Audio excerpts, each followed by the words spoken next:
Whenever I took the bus this way in the morning, I always checked to see if anything was there. And now there's supposed to be something. So let's take a look.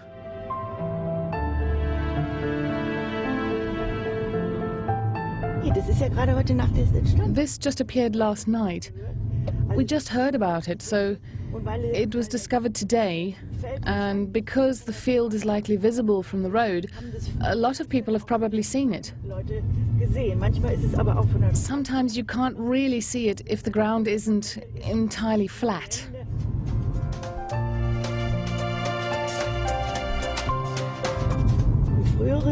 I actually used to come here with my tent and camp out on Barge Inn's campground, where the croppies, as we call ourselves, used to meet.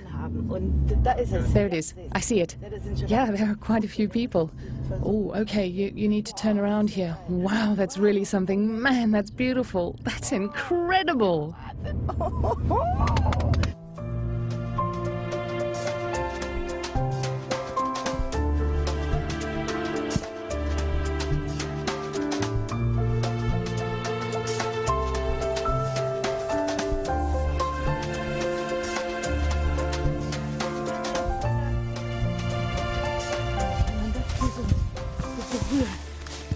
It's like a wall. It's really stiff.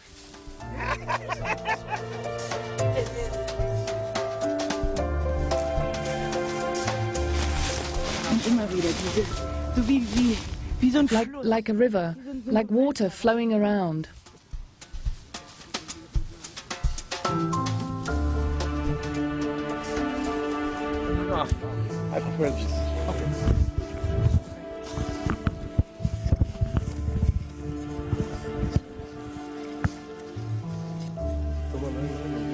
I got a phone call this morning from Charles from the Science Circle Cafe telling me that this was here, and then I ring other people and they ring other people, and in the end we all know about it. So your first impression?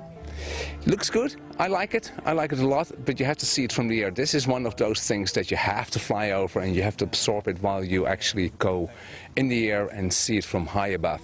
Your next steps? Is get the plane and fly.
The exciting thing about crop circles for me has always been that they take a special place among the multitude of so-called paraphenomena, because they're not a subjective perception. They aren't a vision that's only seen by certain people or that can only be seen by certain people. They're not like some short-lived phenomena that fly away or disappear. A crop circle appears in a field and it's there. Nobody can stand there and say, I don't see it, it's not there. That means everyone can visit and investigate it. Everyone can experience the crop circle for himself. It's a part of our reality.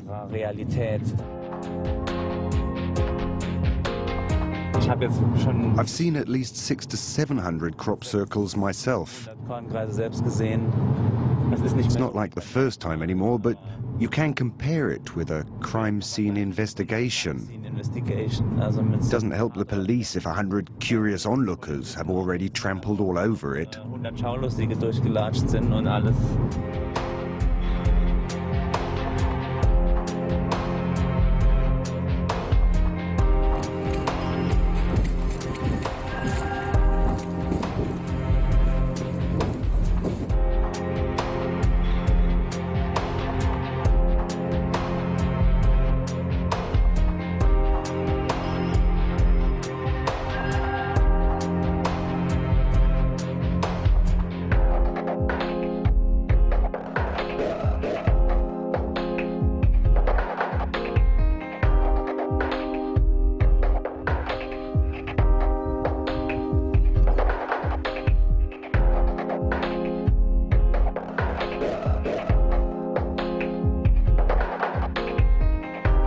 These circles are standing upright all over the place. And here we have a place in the field where none of the grain is standing, but the grass is completely undisturbed.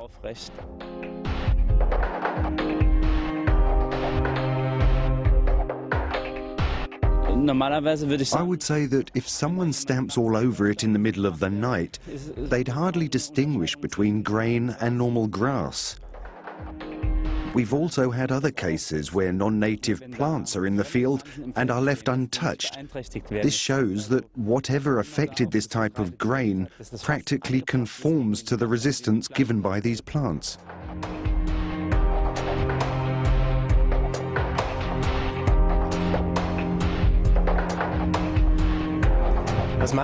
What do you do with all these photos?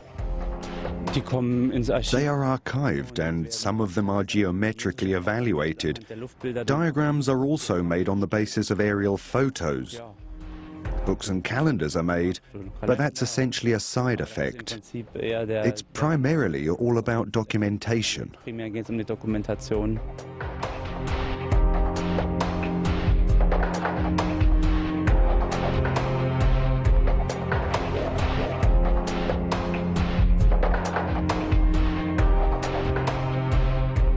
The fascination is very strongly connected with the aerial photos. If you take a look around you, you don't see much. Most of the images people have of crop circles are from the aerial photos.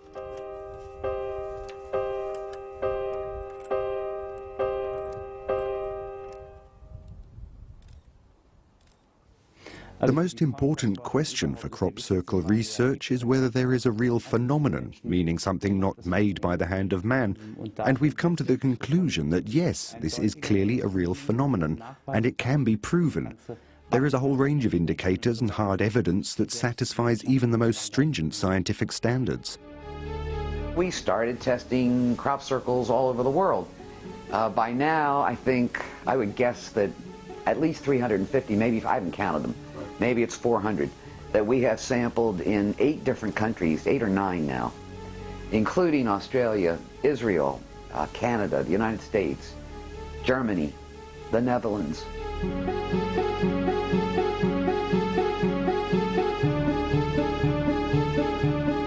We can prove that there is apparently a rotational force. This rotational force contains an energy component that works like a microwave. We can reproduce many of the changes which take place in the plants and soils by means of microwave radiation. The microwaves heating the moisture inside turns to steam, and as it does so, it has to escape. Well, if the plants are young and pliable, the outer fibers are pliable, the steam escapes by stretching the nodes.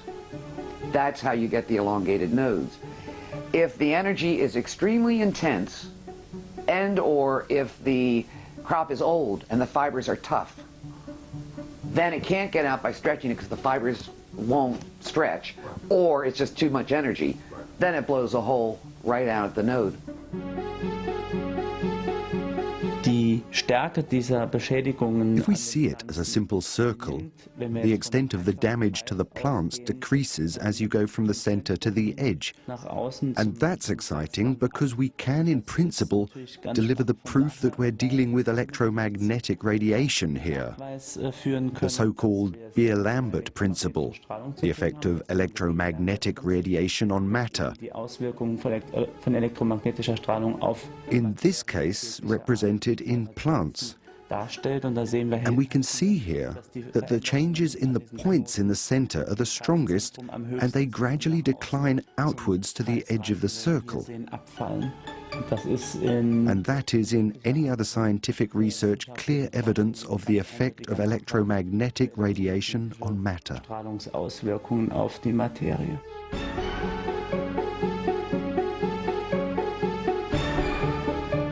What we've discovered now in formation after formation all over the world are these tiny little rounded particles, but the fact that they're perfectly spherical indicates they were in a molten state, because that's how you get the spheres. Right. And furthermore, we not only find them, we find them deposited in very unusual ways.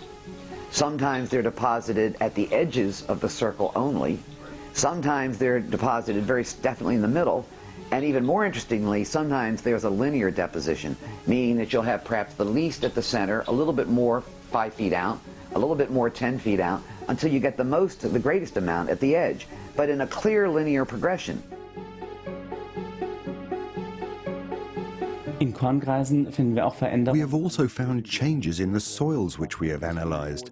In the soil of the crop circle, there is a distinctly higher concentration of magnetic material compared to the control samples. And this material can also be shown to be distributed centrifugally from the center outwards. Additionally, we have analyzed the crystalline structures of the aluminium oxide minerals in various crop circles. It's well known that they expand under certain natural circumstances, and limiting ourselves only to the surface soil of the crop circles, we have found these crystalline structures changed in such a way that we could normally only explain it as a result of extremely high pressure. But you can rule this out because this type of pressure on the plants can't be proven. They weren't damaged, and the temperatures that these plants would have had to have been exposed to would be so high that sustained exposure would have incinerated the field. It's an amazing fact.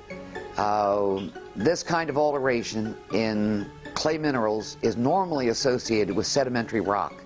When you have tons of the pressure of mountains pressing down on over hundreds of years on sedimentary rock. Here we are in surface soil. I wasn't sure, but I didn't think this had ever been seen before in surface soil, and I mean, I couldn't believe it. At the 95% level, I was blown away. I thought, oh my God. So I said, I don't believe you. And so I had it done again. I hired somebody else. And we repeated the statistics because I couldn't believe it. Well, in fact, that's what we had. As best I can tell, is that there are microwaves or something that's acting like microwaves. There are electrical charges, which I think he's nailed down, and there is strong magnetism. At the very least, we have that going on. This means we can describe parts of the paintbrush or the pen, but we don't know who or what uses this brush to create these forms. In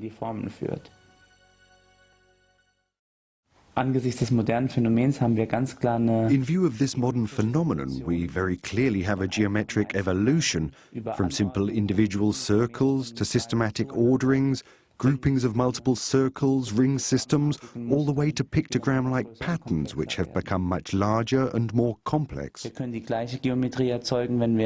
can create the same geometry when we project tones onto the surface of standing water, as Alexander Lauterwasser does with his water sound images.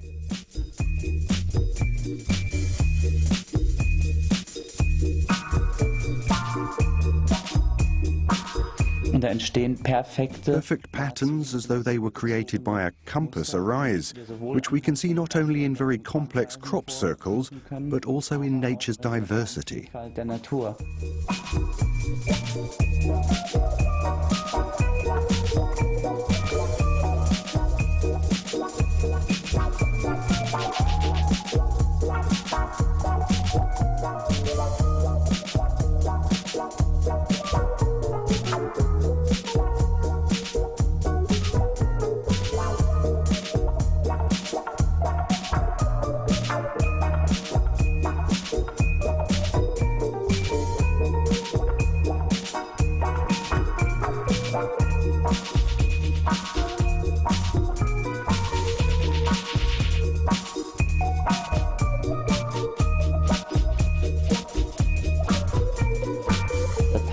Very clearly structured geometry emerges.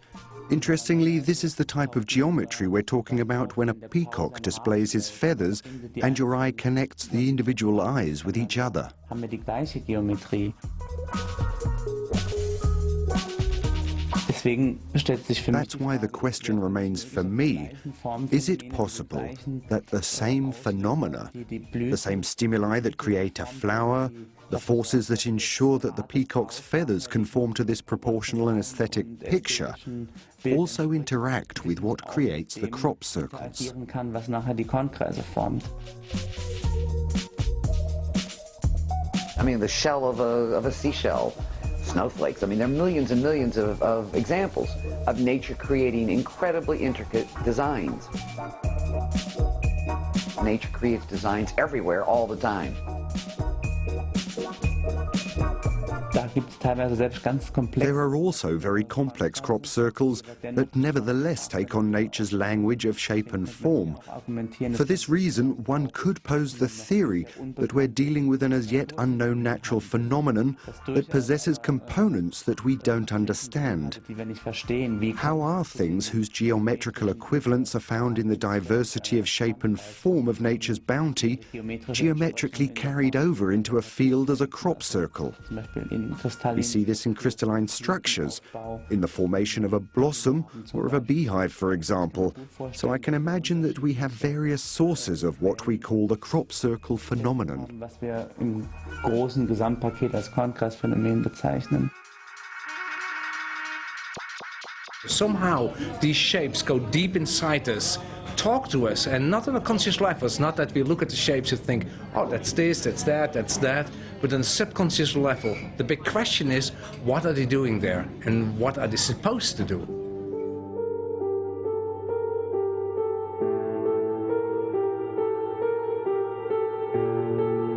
Carl Gustav Jung, the great psychologist of psychiatrist, has done a lot of research in the influence of shapes on the human mind, and especially the subconscious mind.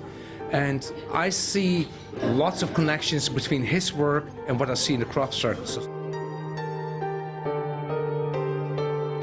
So I think there's in the crop circles is something going on like subliminal messages that is used in advertisements in a very bad way to try to maneuver people in buying things that they actually don't want to buy. I think the crop circles do it in a very positive way, in subliminal level, talk to us, help us to make the next step in our evolution, our next necessary step we have to take. We experienced over the last years that what people are thinking, that will be imprinted into the fields. We were discussing the form of the Malteser cross, for example. One day later, it was appearing in the field. We were discussing whether or not this could have something to do with earth magnetism. And in that very night, just behind our bed and breakfast address, there appeared a huge formation which was showing a magnetic field with two poles, a north and a south pole. The question, what crop circles tried to point out to us, is about at the same level as what is the meaning of life. It's a very difficult question. Lots of people ask, why are we here, what are we doing here, what's the meaning of life? And there will be a true purpose, and somehow, seemingly, in my opinion, we need help to see that. We all want to know that. It's a strange thing that we have all this urge in our inner self to know from what are we doing here? Where are we going? Are we going some way? And I think the crop circles help us to understand that, what our true purpose is, and assist us to actually get to that point. I came to Wiltshire, and this was the very, very first crop circle I saw. The very first one I walked through. Now my background is mathematics. I study mathematics, so when I saw this, I thought, wow, I know this, because this is Pythagoras. The geometry that's behind the crop circles is exactly the geometry that you will use as a human when you would try to reconstruct them. So when you use a compass and a straight edge, but you're not measuring anything, you're just purely constructing, then you will see you can make these crop circles by pure construction techniques. And the interesting thing is that when you do that, you will see that the crop circles have skipped certain steps. So in a way, they follow our mind, the human mind, because they use the same way as we would use geometry. But on the other hand, they skip little steps to tell actually, if we want it, we don't need this. It's just to show you that we have a connection. There's something going on between you and us.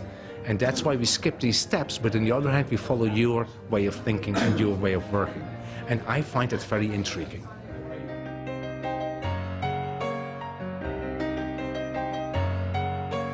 Now, it's clear that this points somewhere. Nobody can deny that this is some kind of error. And that triggered me. Where is this arrow pointing at? And I will show you where it's pointing at that spot there. That appeared exactly there. This is an illustration out of Alice in Wonderland, and that will show you that this doorway is something indicating about different worlds you can travel through, different dimensions. What was really the question is, this doorway again is pointing somewhere. Let's have a look. It's Sugar Hill. And what is on this spot where it's pointing at? Nothing. Until that one appeared.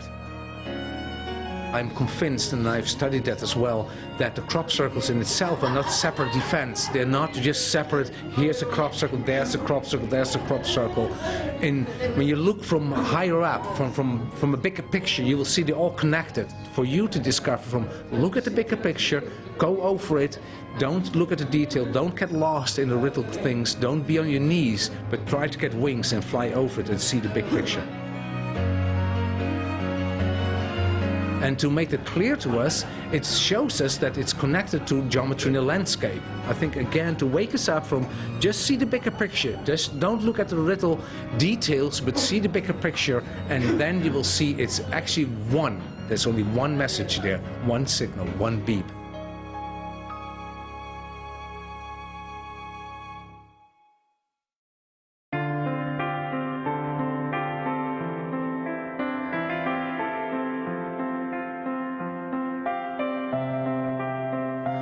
This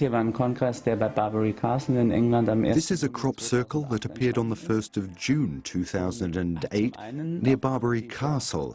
Because of the terraced spiral formation, it has a very clear relation to a crop circle near Barbary Castle in 1990. It really stands out in that it is divided into 10 equal parts. First, we have in the first curve 3 layered segments. Then only one is layered over the others. Then we have 4, 1, 5, 9 segments, 2, 6 segments, 5 and 4.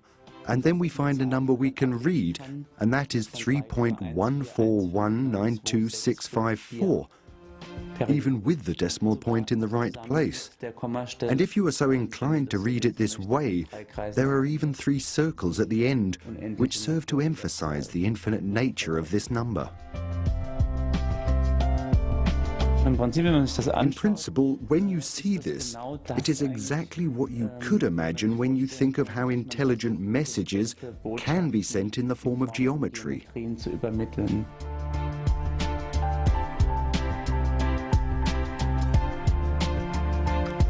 Very many of the crop circles go through this exercise of relating the length of the perimeter of a square to the precise circumference measurement of a circle. This is squaring the circle. The interpretation of pi is another matter, but let us establish the basis that is saying pi. Can't argue it. Now, you know my interpretation. My interpretation would be that pi is the key to a mediation between the square material world and the circular world of spirit. The square, traditionally in many cultures, represents the earth, solid stuff. And the circle represents heaven, God, the divine. And the problem has always been how to bring the earth nearer to heaven, or how to bring the square nearer the circle. Simple as that.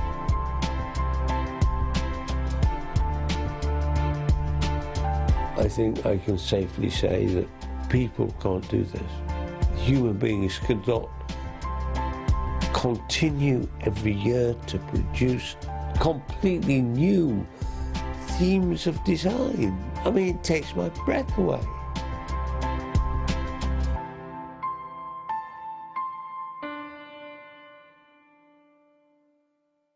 The night this formation came down, it was windy. This is a high altitude location. This takes a battering by the weather.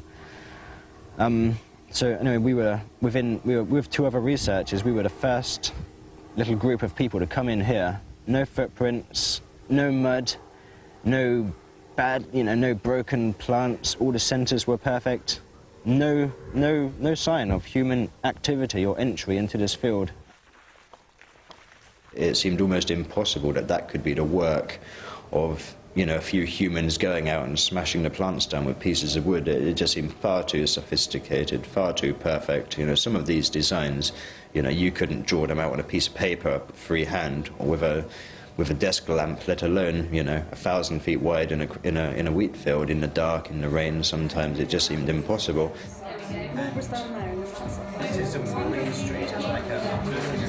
The new crop circles start coming every April, and we stick the pins in the map exactly where the crop circles are and put numbers on the pins so people can just come in, find out which crop circles are exactly where they are in the land related to the photographs, and then go out and experience the phenomena for themselves.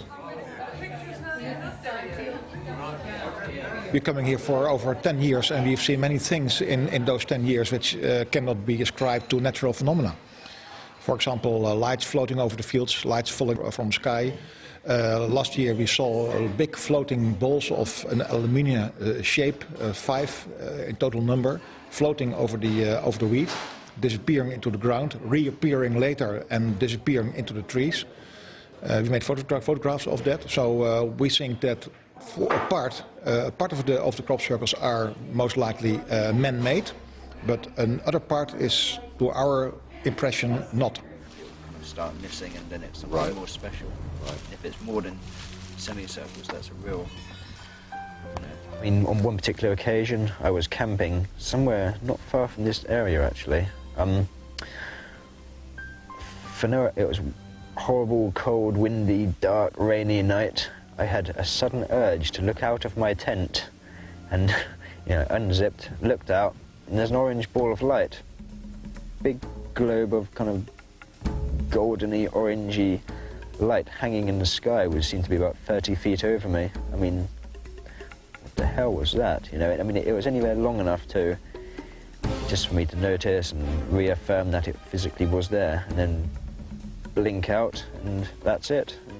Almost as if they want to be seen for some reason. It's as if they provide a little bit of proof that something really weird is happening, but not quite enough to provide definitive proof for the world.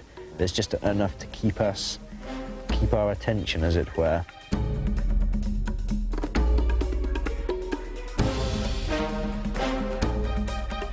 And it was July the 26th, 1990, about 4 o'clock in the afternoon. I was just basically walking across the downs to look at the crop circle from the hill.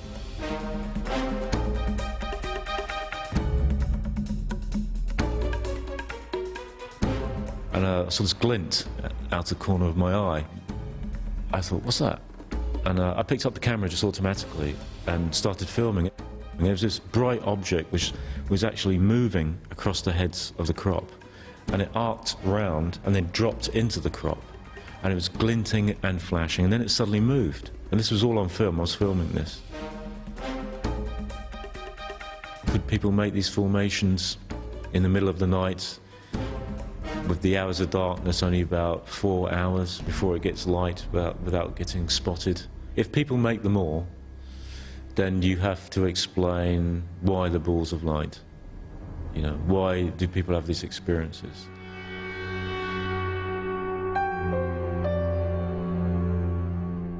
I think the door's open to believe it if you wish that they're all man-made, which is the easy option. The more difficult option is they're not man-made, and it's something else that we don't understand. I mean, I think, in my personal belief, that most of these formations are real. When I see them, I am absolutely amazed by them. What do you think? Well, I have a slightly different view. I think that we are also having at the moment, we see a lot of man-made formations, but still, for me, this is not so important because I think there are still genuine crop circles and good ones, you know, nice-looking ones and big ones. And so, I have to say I do not spend too much with the man-made theory. The foundation has been laid for the determination that there is such a thing as a crop circle phenomenon. There is no doubt that humans make crop circles, and to some extent very good crop circles. But that doesn't play a role in crop circle research. And not because it looked crooked, but simply it did not have the feeling of what we wanted to do.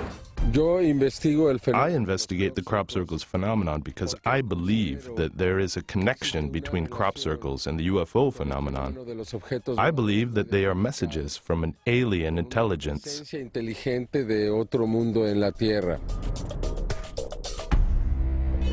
There are again and again crop circles that contain clear messages. For example, the crop circles of Chilbolton, which were an unmistakable answer to the message that we sent into outer space via the Arecibo radio telescope in 1974.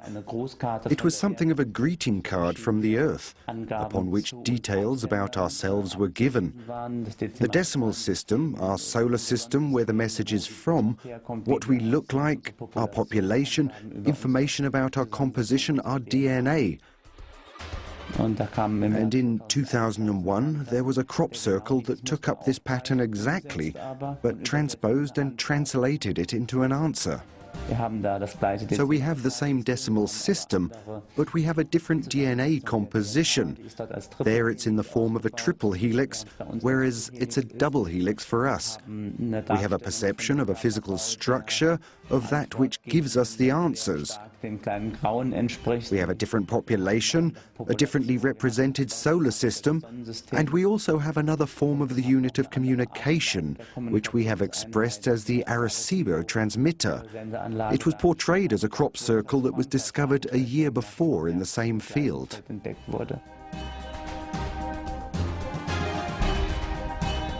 That is a clear and direct message. It's not a question of interpretation, only of translation. I'm very fascinated myself.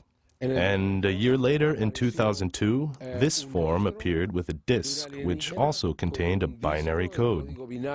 These two figures give me the impression that somebody wants to communicate with us. Me demostraron a mí que había intención de comunicación. Okay. Well, maybe he's a nutter. He looks pretty weird. but anyway. Can we ask you a question as well? Of course. In an unwork-related capacity. So I have to hide the microphone. So what are you going to report this afternoon? I'm just going to report the truth, what people tell me. I'm not really going to have an opinion. I'm going to say I went to the crop circles, I saw them, and then I'll have the voices of the people I've interviewed and the photos we took, and then people can make up their own mind. But we'll tell people where they are, and if they want to come down and see them, they can. Are you going to play in some alien music? And that is not my decision, but I wouldn't be surprised if the theme of X-Files or something was in there. But yeah, obviously this is, in the news, we've got serious things all over the country, all over the world going on. this is going to be one of the lighter stories. What if this is not just some light story, but some very important story for mankind? Well, if that is the case, I'm very proud to have been here for this particular incident, and I keep a really open mind. If my boss tells me to go to a crop circle again, I'll definitely go. I love them. They're fascinating. And I like the people you meet, and I just think it's cool. I think anyone would find this stuff cool. What do you think a journalist like you could do to shift this to a more serious level? That's a loaded question. I don't know. I mean, I think it's hard because, of course, in people's daily lives on a daily basis at the moment, there are so many hard things going on, like the credit crunch, for example, in the UK, or the cost of living. And with important things like that, it's hard for people to worry or think about other stuff because there's so much else going on in their life. What do people want? Fundamentally, they want to survive. What does that mean? Please make tomorrow the same as today. The real response is to trivialize the phenomenon, to make it go away. Humans are very good at looking the other way, like babies.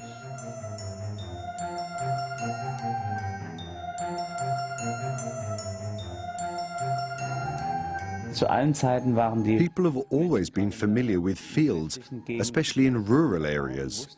They knew what it looks like when a deer had run through a field or when the wind had blown sections down, and then patterns apparently appeared again and again, which didn't correspond to those characteristics. And in order to understand them, to describe them, they were turned into a mystery.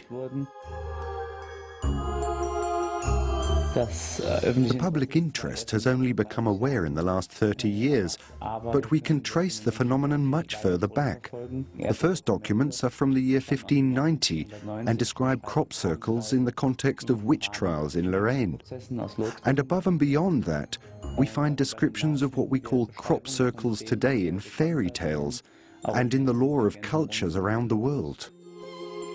You can see this already in the example of the mowing devil. It's a leaflet from the year 1678. The story of a poor peasant labourer is told who demands a higher wage from the rich landowner to harvest a field. The landowner responds that maybe he should let the devil do it, and that night the field was observed to be in what appeared to be flames. It glowed. The next morning, the landowner found his field in the same condition as the devil would have mown it. Circles had been laid. According to the report, every stalk lay so exactly next to the other that it would have taken a human a lifetime, but only a night for the devil. And that's nothing different from what we're doing today, by projecting our wildest imagination of what could be responsible for the circles into them. And the devil of then is, of course, the aliens of today. The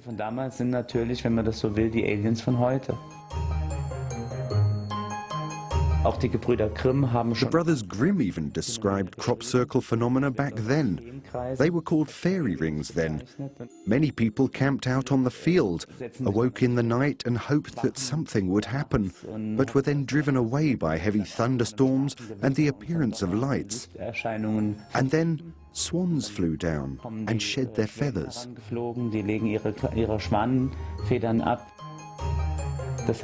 This means that the picture they used could possibly correspond to the light phenomenon which we observe today.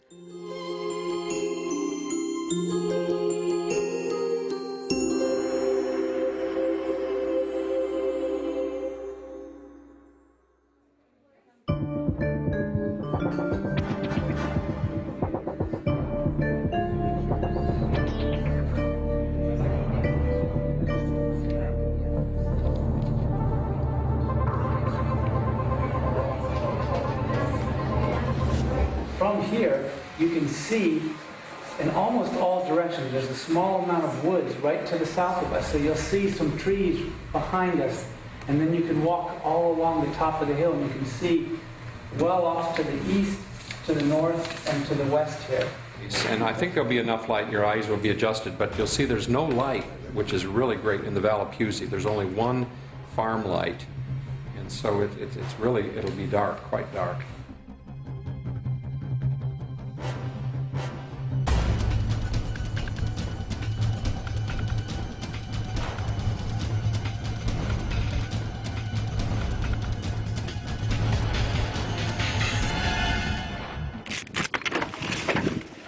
How often is anything seen here per night or even per season? A lot. People who do these watches see a lot, but it's always the question, of course, what do they see?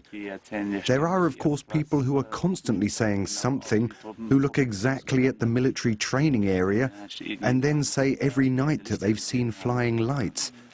You have to view that carefully, of course. And have you ever seen anything interesting during a night watch? Yes, in 1994 I saw something. It started to blink in the crop circle, and then everybody, well at least me, and probably others, aimed the binoculars at this light that had blinked in the crop circle. It then just very slowly drew a finger of light there across the field, and in that moment, when the finger of light would have shown what was where it had first blinked, it shot across to the edge of the field, blinked 2 or 3 times, and then it was gone.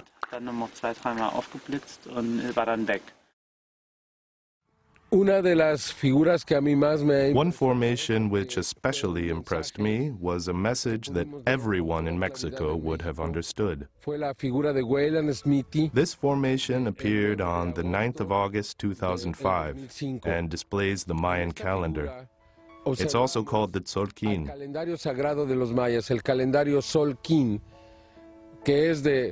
It has, among others, a 20-day cycle, which is arranged outside in this figure. On the inside are the 4 seasons, each with 13 weeks.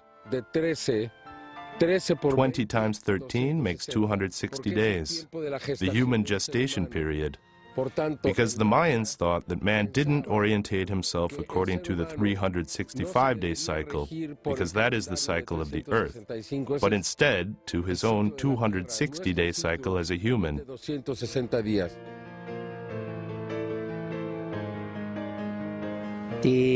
The noteworthiness of the Mayan calendar systems is especially interesting because they don't exhibit an open counting system, instead only a closed one. 20 is the code for individual life, and 13 is the cosmic factor of movement. That means they define their calendrical measurement system in 2 positions. They always have a calibration point for the beginning, and thereby also always a calibration point for the relevant ending. So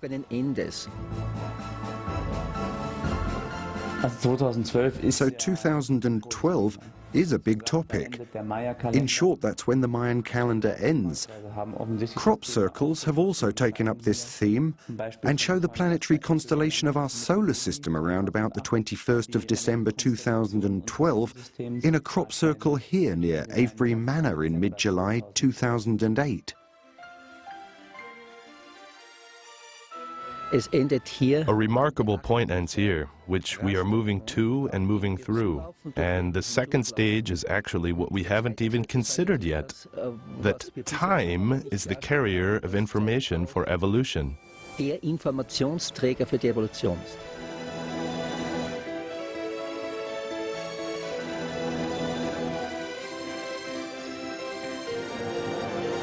In a certain macro structure, we could say that we are moving through a 4th main stage of evolutionary development.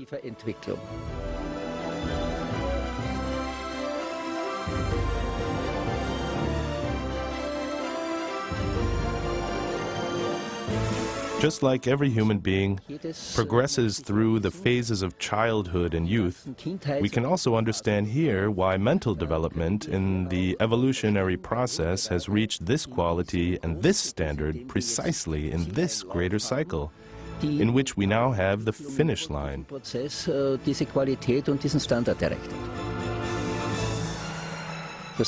This means that it is fascinating, but nothing extraordinary, to people who have come to an understanding. People who understand that reality is multidimensional anyway, when information from another plane copies itself onto our scene.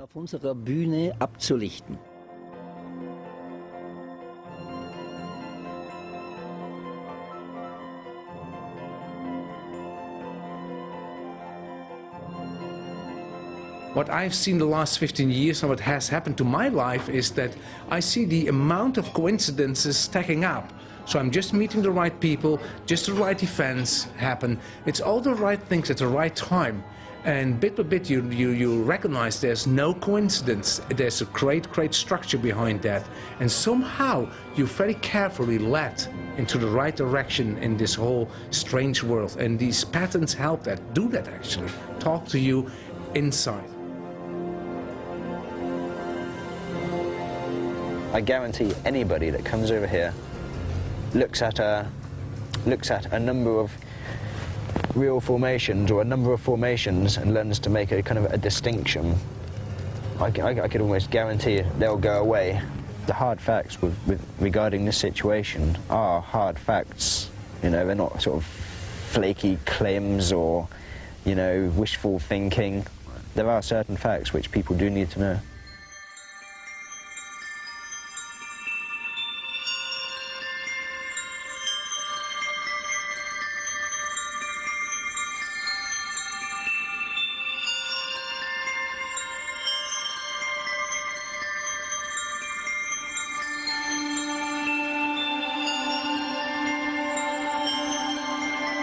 Now realize this formation is pretty close to the white horse.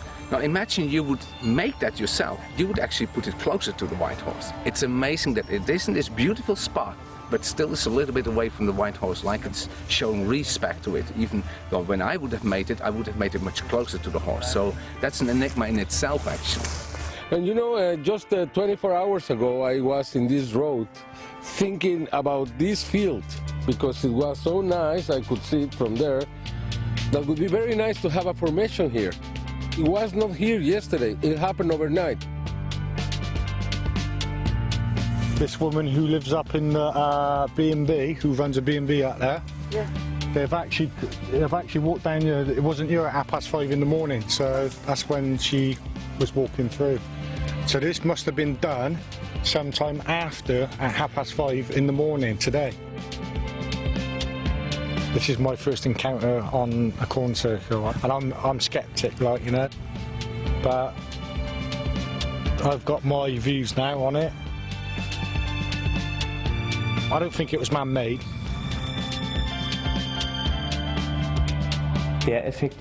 Through crop circles, the effect would be that people change their way of thinking, that they open themselves to the unknown and the unusual. Most people are pleased by the phenomenon. It's not a dangerous phenomenon, you know. It doesn't radiate any kind of threat, no violence. On the contrary, it's something beautiful. You're outside in nature.